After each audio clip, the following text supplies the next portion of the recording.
Hello students, today we are going to see class 12 lesson on saying please 1.2 on saying please.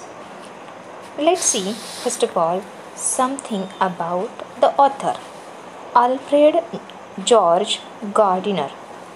Alfred George Gardiner, who was born on 1865.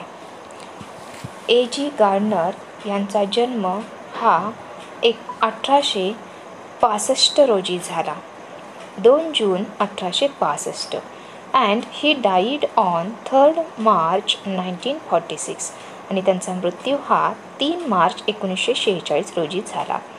He was an English journalist, editor and author. A.G. Gardner हे एक English पत्रकार, संपादक आणि लेखक होते. At the age of 37 he was appointed editor of the Daily News London. वयाच्या 37व्या वर्षी त्यांची डेली न्यूज लंडन या ठिकाणी एडिटर म्हणून नेमणूक झाली होती. Under the pseudonym that means pen name, म्हणजेच त्यांचं टोपण नाव alpha of the plough. He made regular contributions to the Daily News. Alpha of the plough या टोपण नावाने A.G. गार्डनर यांनी नेहमी the Daily News and the Manchester evening यांना नेहमीच योगदान दिलेलं आहे. His essays are uniformly elegant, graceful and humorous. त्यांचे जे काही निबंध आहेत ते नेहमीच elegant means classy, graceful where we can see humour म्हणजे विनोद, त्यानंतर अट्रॅक्टिव्हनेस, या सर्व गोष्टी आपण A.G. गार्डनर यांच्या निबंधातून पाहतो. His essays shows that he is very highly cultured person writer. त्यांच्या निबंधातून आपल्याला ते अतिशय कल्चर्ड पर्सन रायटर असे या ठिकाणी दिसून येतात. The pillars of society that was written in 1933, pebbles on the life of George Cadbury that was written in 1923, many furrows and leaves in the wind.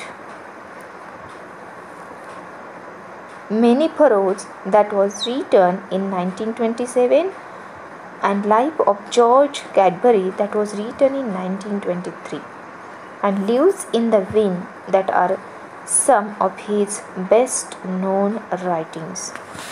म्हणजेच A.G. गार्डनर यांनी बरेच या ठिकाणी वर्क्स लिहिलेले आहेत.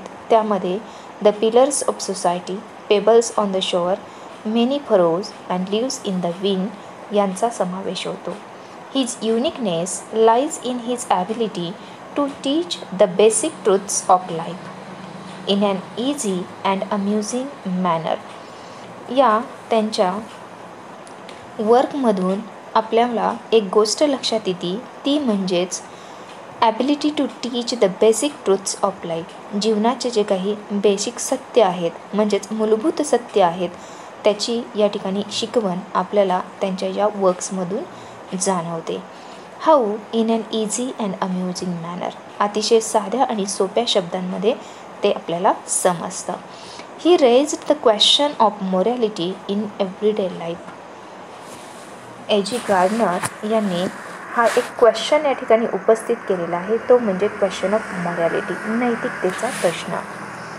In his present essay A.G. Gardner highlights the polite means importance of the politeness and courtesy in our social and day-to-day life. A.G. Gardener यांनी या प्रस्तुत निबंधामध्ये कशाचं महत्त्व सांगितलेलं आहे, ते म्हणजेच पोलाइटनेस म्हणजे नम्रता आणि कर्टिसी जे शिष्टाचार, म्हणजेच आपल्या दैनंदिन जीवनामध्ये, सामाजिक जीवनामध्ये महत्त्वाचे असलेले ते म्हणजेच शिष्टाचार आणि नम्रता. The essay talks about civility, is always greeted respectfully in all places. आपलं जे काही नागरिकता आहे, जी आपली नागरिक कर्तव्य आहेत, ती आपल्याला या निबंधामधून काय सांगतात तर that are always greeted respectfully in all places, की सर्व जागांवरती त्यांना अतिशय आदरानं त्यांचं काय होतं तर स्वागत होतं, ग्रीटिंग होते. The words like please and thank. तर हे असे शब्द कोणते आहेत? Please, thank you. हे जर शब्द आपण आपल्या दैनंदिन जीवनामध्ये वापरले तर त्या ठिकाणी आपली विनम्रता, आपले शिष्टाचार हे दिसून येतात. You can change the approach way of our life with the help of these words. आणि आपल्या जीवनामध्ये जर आपल्याला काही बदल दाखवायचे असतील तर नक्कीच या शिष्टाचार आणि पोलाइटनेस वर्तणुकीमधून आपण ते दाखवू शकतो. The use of these polite words make our life very sweet. आणि हे अशा प्रकारचे नम्रता दाखविणारे, आदर दाखवणारे शब्द आपल्या जीवनामध्ये नक्कीच खूप चांगला बदल घडवून आणू शकतात. Good manners are valuable in life. Bad manners are not a legal offence. जे काही चांगले गुण असतात, गुड मॅनर्स असतात, ते नेहमीच जीवनामध्ये खूप महत्त्वपूर्ण असतात. त्यांना महत्त्व असतं, त्यांना मूल्य असतात. परंतु बॅड मॅनर्स, जे वाईट शिष्टाचार असतात, त्यांना कोणत्याही प्रकारची कायदेशीर अशी अंमलबजावणी केलेली नसते. While bad manners make the life repulsive and difficult to live on. जे काही वाईट शिष्टाचार आहेत ते आपलं जीवन जे असतं, दैनंदिन जीवन, ते अतिशय भयानक बनवतात. The writer here presents two difficult occasions. Means actually not in the difficulties, means different type of these occasions of good manners and bad manners through the liftman and bus conductors behavior. या प्रस्तुत निबंधामध्ये A.G. Gardener यांनी 2 महत्त्वाचे असे different occasions स्पष्ट केलेले आहेत. कुठले तर गुड मॅनर्स आणि ज्याच्यामधून आपल्याला बॅड मॅनर्स हे लक्षात येतात. That are related to the liftman and bus conductors behaviour. म्हणजेच हे दोन्ही प्रसंग लिफ्टमॅन आणि कंडक्टर या दोघांच्या बिहेवियरवरती, वर्तवणुकीवरती ते आधारलेले आहेत. Now let's see about the characters. What is given there. On saying please या निबंधामध्ये A.G. गार्डनर यांनी कोणकोणती कॅरेक्टर्स वापरलेली आहेत ते आपण प्रथमतः पाहूया. There are 3 characters in the essay. First one is the liftman. The liftman who is a working person. ही जो एक काम करणारा व्यक्ती आहे as a liftman from city office. तर तो सिटी ऑफिसमध्ये लिफ्टमॅनचा काम करणारा व्यक्ती आहे. Bus conductor. Second character is bus conductor who is very polite speaker. Bus conductor जो आहे तो अतिशय आदबीनं बोलणारा, पोलाइटली बोलणारा असा हा स्पीकर आहे. Pleasant personality and helpful nature. त्याची अतिशय जी प्लेझंट पर्सनॅलिटी म्हणजे आनंददायी असं त्याचं वर्तन आहे आणि मदत करणारा हा बस कंडक्टर आहे. And third word character is a writer A.G. Gardner. तिसरं जे कॅरेक्टर आहे ते म्हणजे author A.G. Gardner. Now let's see where does the story take place. ही स्टोरी जी आहे तर ती कोणत्या ठिकाणी टेक्स प्लेस झालेली आहे, म्हणजेच कोठे घडलेली आहे. Now let's see the setting of the story. The setting of the story is city office, a lift and city bus. तर सिटी ऑफिसमधली जी लिफ्ट आहे ती आणि सिटी बस असे हे 2 ओकेजन्स, 2 इन्सिडन्स त्या ठिकाणी हे स्टोरी घडलेली आहे. And what is the theme and what is the message of the story. Now let's see about little bit about the theme. आपण पहिल्यांदा थीमबद्दल पाहूया. This present essay tells us about courtesy, civility and responsibility and social mannerism. तर सगळ्यात महत्त्वाची गोष्ट आहे, हा जो एसे आहे A.G. गार्डनर यांनी लिहिलेला तो आपल्याला आपल्या शिष्टाचारांबद्दल, आपल्या नागरी कर्तव्यांबद्दल, आपल्या असणाऱ्या जबाबदाऱ्यांबद्दल आणि आपले सामाजिक गुण या सर्वांबद्दल आपल्याला पहिल्यांदा माहिती सांगतो. And what is here the essay tells us on saying please is about courtesy, आपले शिष्टाचार. And what are the benefits of being courteous to others, आणि आपण दुसऱ्यांच्या बाबत जो काही आदर दाखवतो, ज्या पद्धतीने आपण वागतो, त्याच्यामधून आपले कोणते गुण दिसून येतात, म्हणजेच आपले शिष्टाचार दिसून येतात. आपण जर इतरांबरोबर अदबीने वागलो, आदराने वागलो, तर नक्कीच त्यामधून गुड कर्टिसी म्हणजेच गुड मॅनर्स आपले हे दिसून येतात. So, it is an very appropriate remark on the mannerism of people in the society. The writer here wants people to be civil and very courteous. रायटरचं या ठिकाणी सर्वात महत्त्वाची म्हणणं जे आहे ते आहे म्हणजेच लोकांनी इतरांबरोबर कसं वागलं पाहिजे, नागरी कर्तव्यांची जाणीव ठेवून आणि शिष्टाचाराने युक्त. What is the message here of this essay? The present essay gives the message about the importance of good manners. हा एसे आपल्याला आपले जे काही चांगले गुण आहेत, चांगले शिष्टाचार आहेत यांच्याबद्दल सांगतो. Everyone should be very civil and spread civility around. प्रत्येक जणाने नागरी कर्तव्यांची जाणीव ठेवली पाहिजे आणि त्याच पद्धतीने ही नागरी कर्तव्य नेहमीच या ठिकाणी अंमलात आणली पाहिजेत. Similarly, one more thing here, A.G. Gardner wants to tell us that one should avoid bad manners because bad manners spread very quickly like infections. सर्वांनी या ठिकाणी एक महत्त्वाची गोष्ट करायला हवी आणि तीच या ठिकाणी A.G. गार्डनर यांनी सांगितलेली आहे, ती म्हणजेच बॅड मॅनर्स. कारण बॅड मॅनर्स हे जशा पद्धतीने एखादं इन्फेक्शन पसरत असतं त्याच पद्धतीनं बॅड मॅनर्स ह्या पसरत असतात. So now let's see about on saying please the essay in detail. The young lift man in a city office who threw a passenger out of his lift the other morning and was fined for the offense was undoubtedly in the wrong. In the beginning, there is shown the young lift man who is in the city office, who is working in the city office. सुरुवातीला या एसेमध्ये कोण दाखवलेला आहे, तो म्हणजे liftman, आणि तो एका सिटी ऑफिसमध्ये काम करतो आहे.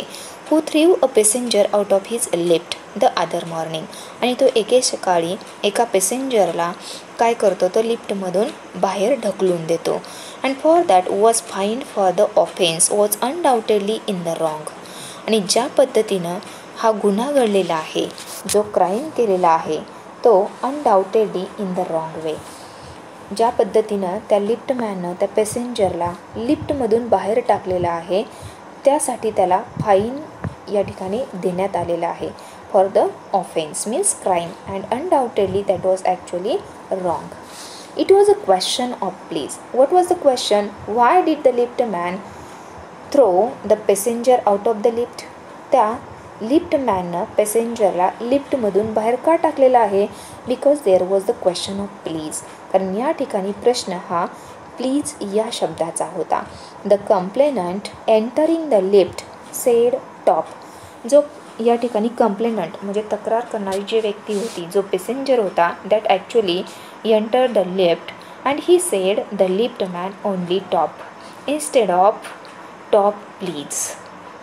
तर तो पॅसेंजर या ठिकाणी लिफ्टमॅनला टॉप प्लीज न म्हणता फक्त टॉप म्हणजेच वरती असा हा शब्द प्रयोग करतो आणि म्हणून त्या लिफ्टमॅनला खूप राग येतो आणि म्हणूनच तो त्या पॅसेंजरला लिफ्टमधून खाली ढकलतो.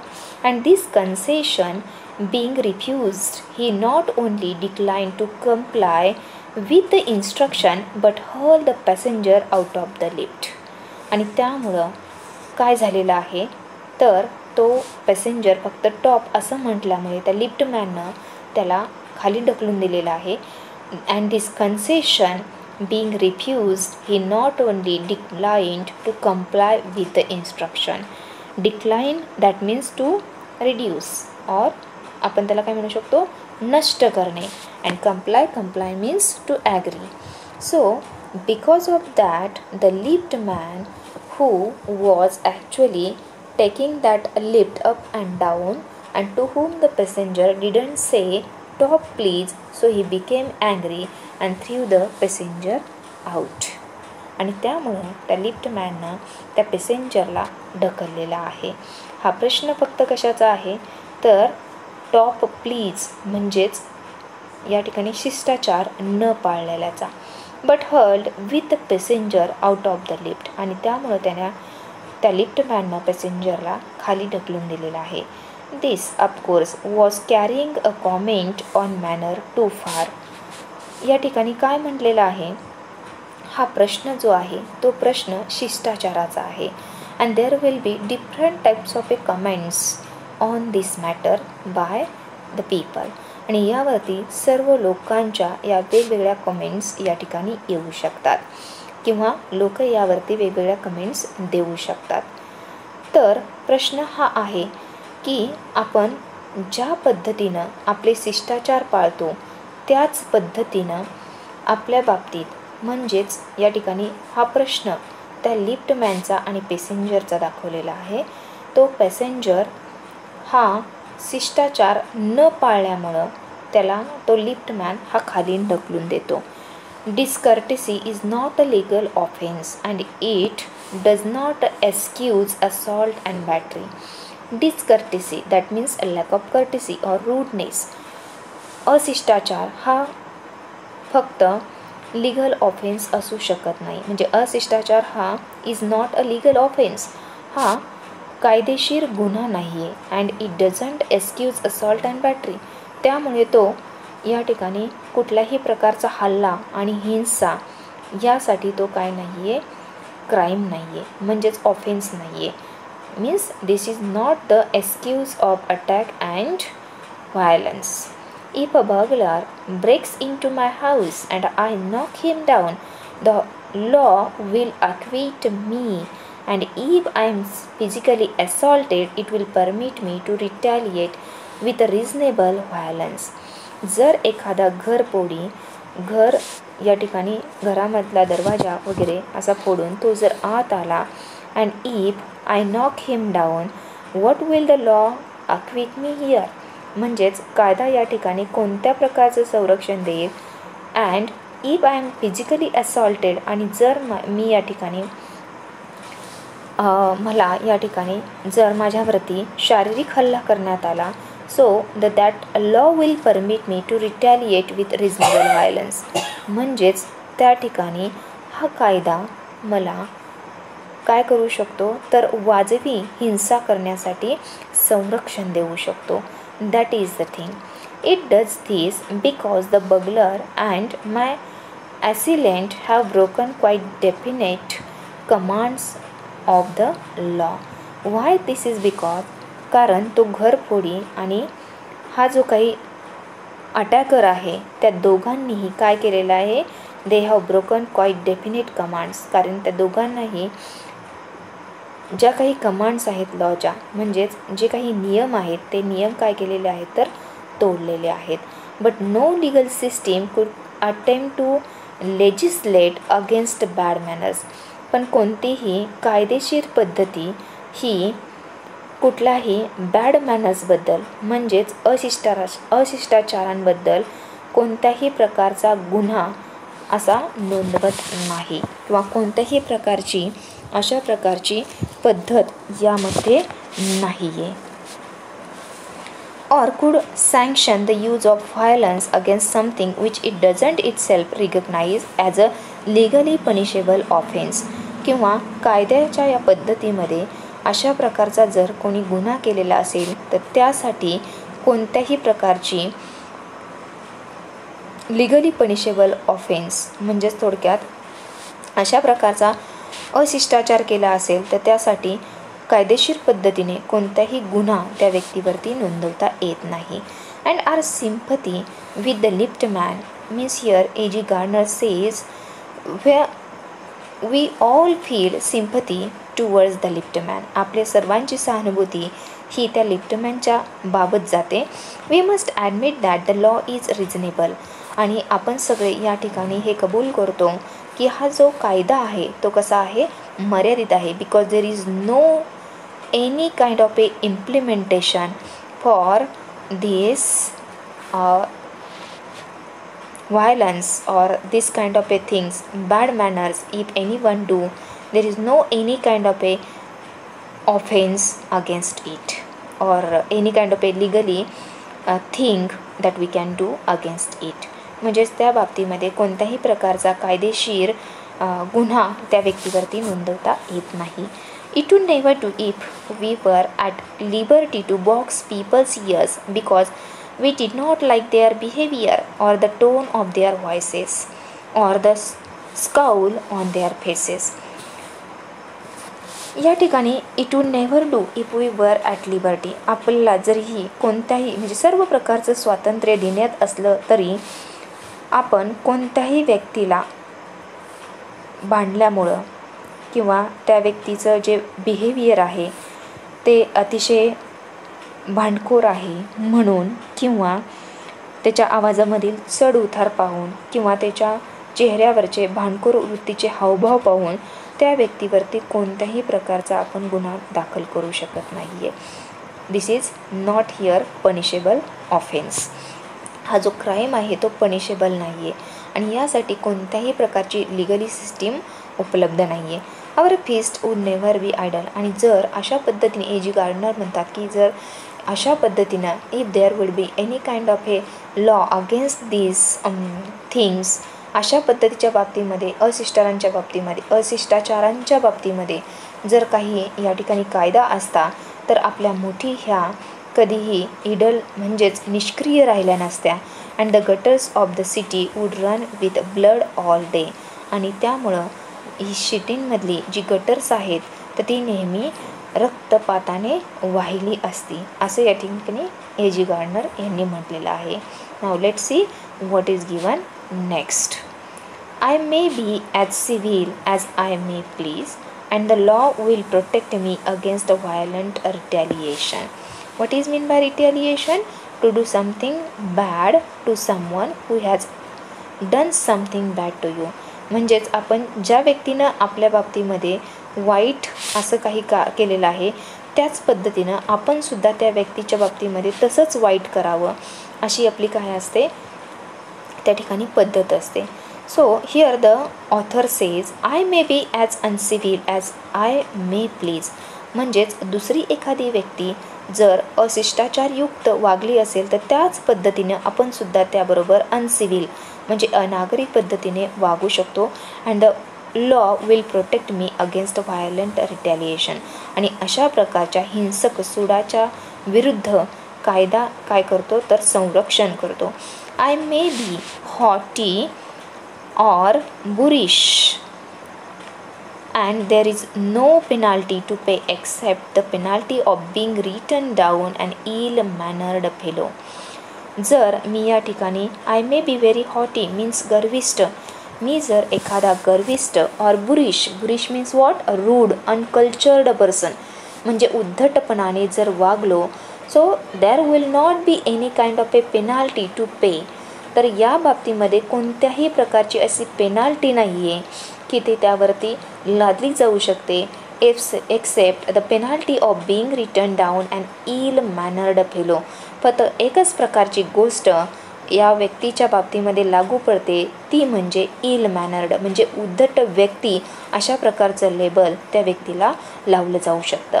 The law doesn't compel me to say please or to attune my voice to other people's sensibilities any more than it says that I shall not wax my mustache or dye my hair or wear ringlets down my back. या ठिकाणी ए जी gardener म्हणतात की the law doesn't compel मी, कोणताही कायदा मला या ठिकाणी अशा प्रकारची बळजबरी किंवा माझ्यावरती कोणत्याही प्रकारची एन्फोर्समेंट करू शकत नाही आहे to say please or to attune my voice to other people sensibilities. म्हणजेच मी प्लीज किंवा माझा हा जो आवाज आहे तो दुसऱ्यांच्या भावना जपण्यासाठी तुमचा आवाज मिसळला पाहिजे, अशासाठी कोणत्याही प्रकारचा कायदा आपल्यावरती बळजबरी करू शकत नाही. And that I shall not wax my moustache or dye my hair or wear ringlets down my back. म्हणजेच मी माझ्या मिशा किंवा माझे केस हे काळे करण्यापासून किंवा मी ज्या रिंगलेट्स आहेत त्या उलट्या घालण्यासाठी कोणताही कायदा या ठिकाणी कंपेल करू शकत नाही आहे. It doesn't recognise the laceration of our feelings as a case for compensation. आपल्याकडे कोणताही कायदा असा नाही आहे की to cut or tear means to cut or tear, आपले जे काही अश्रू आहेत, आपल्या ज्या काही भावना आहेत, as a case for compensation means it doesn't recognise the laceration of our feelings as a case for compensation. There is no allowance for moral and intellectual damages in these matters. आणि कोणत्याही प्रकारचे म्हणजेच moral and intellectual डॅमेजेससाठी, नैतिक आणि भौतिक असे नुकसान भरपाईसाठी कोणत्याही प्रकारचा नुकसान भरपाईचा दावा या ठिकाणी दिला जाऊ शकत नाही आहे, असं A.G. गार्डनर या ठिकाणी सांगतात. Now let's see the next one paragraph. This doesn't mean that the damages are negligible. पण याचा अर्थ असाही होत नाही की हे सर्व जे नुकसान आहे ते नेग्लिजिबल आहे, म्हणजेच दुर्लक्ष करण्याजोगे आहे. Definitely it is not negligible. नक्कीच हे कसं नाही आहे, दुर्लक्ष करण्याजोगं नाही आहे. There should be some kind of a thinking on that. त्याच्यावरती कोणत्या तरी प्रकारचा हा विचार व्हायला पाहिजे. It is probable that the liftman was much more acutely hurt by what he regarded as a slur upon his social standing than he would have been if he had a kick on the shins, for which he could have got legal redress. या ठिकाणी काय सांगितलेलं आहे A.G. Gardener यांनी? It is probable that the liftman was much more acutely hurt. तो liftman जो होता, because he was totally hurt by the passenger, because the passenger didn't say him top please. कारण तो passenger त्याला top please अशा पद्धतीचे उद्गार न काढता फक्त उद्धटपणे टॉप हा शब्द वापरतो आणि त्यामुळं त्याला खूप या ठिकाणी वाईट वाटलेलं असतं. What he regarded as a स्लर upon his social standing. Actually त्याला त्या लिप्ड मॅनला हा त्याचा स्वतःचा इन्सल्ट वाटलेला आहे, एक सामाजिक पद्धतीचा असलेला इन्सल्ट वाटलेला आहे. Actually he considered about his profession and so that he was totally insulted by the passenger than he would have been if he had a kick on the shin. Means there would be any kick on the front part of the leg for which he could have got a legal redress, means a remedy or any kind of a set right. If there would be any kind of a kick on his here body part, then definitely it will be recoverable. But what happened with him? त्याच्या बाबतीमध्ये जे घडलेलं आहे तो एक त्याला बसलेला खूप जोराचा असा तडाखा आहे, म्हणजेच त्याच्या स्वतःच्या भावनांना बसलेला हा तडाखा आहे. And so that was not recoverable. The pain of a kick on the shins soon passes away, but the pain of a wind to our self-respect or our vanity may poison a whole day. या ठिकाणी A.G. Gardner असं म्हणतात की the pain of a kick on the shins म्हणजेच आपल्या शरीराला कोणत्याही प्रकारचं एखादी किक बसलेली असेल, कोणत्याही पद्धतीचा एखादा फटका बसलेला असेल, that would definitely pass away after some time. But the pain of a wind or injury to our self-respect or to our vanity, that means our pride, that is not recoverable, that will poison us whole day. तर अशा प्रकारचे जे काही आपल्या स्वाभिमानाला, आपल्या अभिमानाला जी काही injury झालेली असते, जी काही जखम झालेली असते, ती मात्र संपूर्ण दिवसभर आपल्या मनाला ती पोखरत राहत असते. I can imagine that lipped man. या ठिकाणी A.G. गार्डनर म्हणतात की आपण सर्वजण त्या लिप्टमॅनची कल्पना करू शकतो. Denied the relief of throwing the author of his wind out of the lift. की जो त्या व्यक्तीला लिफ्टमधून खाली ढकललेला आहे, त्या बाबतीमध्ये त्यांनी नक्कीच या ठिकाणी काहीतरी विचार हा केलेला आहे. Denied the relief here of throwing the author of his wind out of the left, brooding over the insult by the hour. म्हणजेच नक्कीच त्याला तो जो काही he was thinking here anxiously or sadly about something, त्याच्यावरती त्याने खूप खोलवर तासनतास विचार केलेला असेल.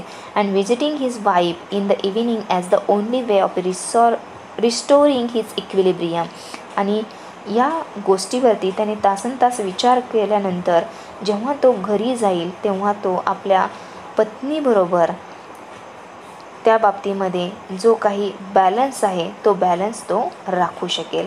For there are few things more catching than bad temper and bad manners. Means there are very here some things, या ठिकाणी काही अशा गोष्टी आहेत that are more catching than bad temper. ह्या वाईट स्वभाव आणि वाईट शिष्टाचार यांना त्यापेक्षा काय आहेत, त्या मोर कॅचिंग आहेत. When Sir Anthony Absolute bullied Captain Absolute, the latter went out and bullied his man, Fag, whereupon Fag went out downstairs and kicked the page boy. या ठिकाणी एक एक्झाम्पल A.G. गार्डनर यांनी दिलेलं आहे, ते म्हणजे sir Anthony absolute page boy.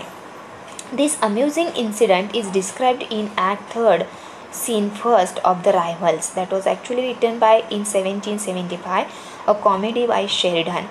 ही जी comedy आहे ती शेरिडन यांनी लिहिलेली आहे, द रायव्हल्स 1775मध्ये. आणि त्याच्यामधलं जे कॅरेक्टर आहे sir Anthony, that is the captain, Jack Absolute's father, and Fag is the son servant. आणि फॅग हा त्यांच्या मुलाचा सेवक आहे, सर्वंट आहे. So what happened here? A.G. Gardner has given one example about Sir Anthony Absolute who bullied Captain Absolute, की ज्यांनी आपल्या मुलाचा त्यांच्याबाबत वाईट शब्द वापरलेले असतात, त्यांचा अपमान केलेला असतो. And later what happen with the captain Absolute? Captain Absolute went out and bullied his man. आणि कॅप्टन ॲब्सोल्यूट नंतर ते त्यांच्या नोकराला बोलतात. And then the man Fag whereupon went out downstairs, आणि तो खाली जातो. And kicked the page boy, आणि तो एका पेज बॉयवरती रागावतो. Actually this is one chain, आणि ही काय आहे, एक चेन आहे. Probably the man who said top to the lift man was really only getting back on his employer who had not said good morning to him. या ठिकाणी ही एक chain आहे. आणि A.G. गार्डनर असं म्हणतात की जो व्यक्ती, that passenger who didn't say please to the lift man may be getting back on his employer, की जो आपल्या एम्प्लॉयरकडून येत असतो. Who had not said him good morning, who had not greeted him, की जो आपल्या एम्प्लॉयरकडून गुड मॉर्निंग असं ग्रीटिंग त्याला मिळालेलं नसतं to him. So because he himself had been henpecked at breakfast by his wife, की जो आपल्या ब्रेकफास्ट करत असताना आपल्या बायकोकडून त्याला वाईट शब्द मिळालेले असतात. आणि कदाचित त्याच्या मिसेसलासुद्धा, त्याच्या वाईफलासुद्धा, to whom the cook had been insolent because the housemaid had answered her back. कदाचित घरामधली जी हाऊसमेड आहे, जी नोकराणी आहे, ती त्या कुकला बोललेली असेल, वाईट शब्द वापरलेले असतील, म्हणून तो कुकसुद्धा या ठिकाणी त्या मालकिनीला, म्हणजेच या ठिकाणी त्या बायकोला या ठिकाणी वाईट शब्द वापरलेले असतील. आणि त्यामुळं ब्रेकफास्ट कदाचित चांगला झालेला नसेल, आणि म्हणून त्याला या ठिकाणी ते शब्द या ठिकाणी ऐकावे लागलेले असतील.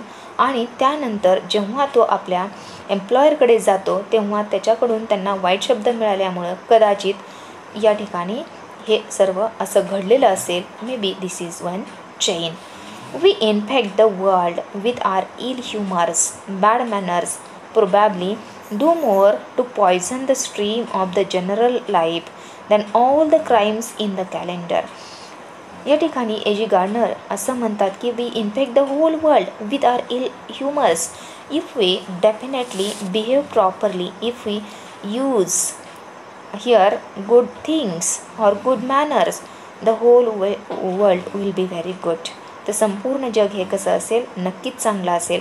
But when we do that ill manners or ill things then definitely we infect the whole world. आपण ज्या वेळेला ह्या अशा प्रकारच्या वाईट गोष्टी करत असतो, वाईट शिष्टाचार फॉलो करत असतो, तेव्हा आपण संपूर्ण जग या ठिकाणी इन्फेक्ट करत असतो. Bad manners probably do more to poison the stream of the general life. जे काही वाईट शिष्टाचार असतात ते संपूर्ण आपल्या जीवनाला एक वेगळ्या प्रकारची कलाटणी देत असतात. म्हणजेच थोडक्यात ते आपल्यामध्ये विष कालवण्याचा प्रयत्न करत असतात than all the crimes in the calendar. ज्या कॅलेंडरवरती जे काही गुन्हे असतात त्यापेक्षा कैक पटींना. For one wife who gets a black eye from an otherwise good-natured husband, there are 100 who live a life of martyrdom under the shadow of a morose temper, means unhappy. Okay, म्हणजेच काय म्हटलेलं आहे या ठिकाणी ag gardener यांनी की जो व्यक्ती मीन्स जी बायको असते who gets a black eye from an otherwise good-natured husband, की जी आपल्या पतीकडून काहीतरी मारझोड या ठिकाणी तिला होत असते, ती नेहमीच एका प्रकारची ही आहुती देत असते.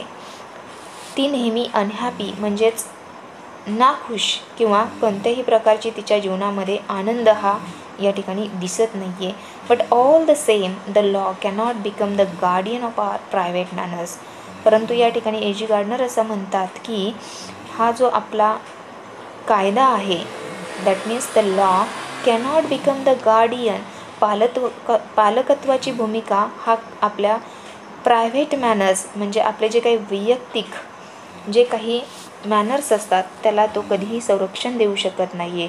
No decalogue could cover the vast area of offences and no court could administer a law which governed our social सिव्हिलिटीज.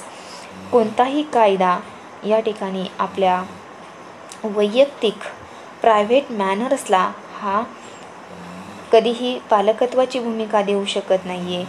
बायबलमधील जी काही 10 तत्त्व सांगितलेली आहेत ती तत्त्व या ठिकाणी एजी गार्डनर सांगतात की no decalogue could cover the vast area of offences, means कोणताही कायदा हे गुन्हे या कायद्यान्वये या ठिकाणी त्याला प्रोटेक्शन देण्याचं काम कायदा करू शकत नाही आहे. No court could administer a law which govern our social activities or सिव्हिलिटीज.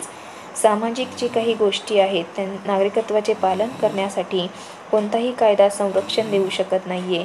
आपले भाषण, वेगवेगळ्या पद्धतीचे आपले हावभाव, आपले मूड्स आणि मॅनर्स यांना हा कायदा संरक्षण देऊ शकत नाही आहे. So here what did we see today? We have seen about this liftman, the passenger. Why did the liftman throw out the passenger here? What is the reason that all the things are given here? The remaining part we will see in the next one period. I hope that you have understood the whole thing here.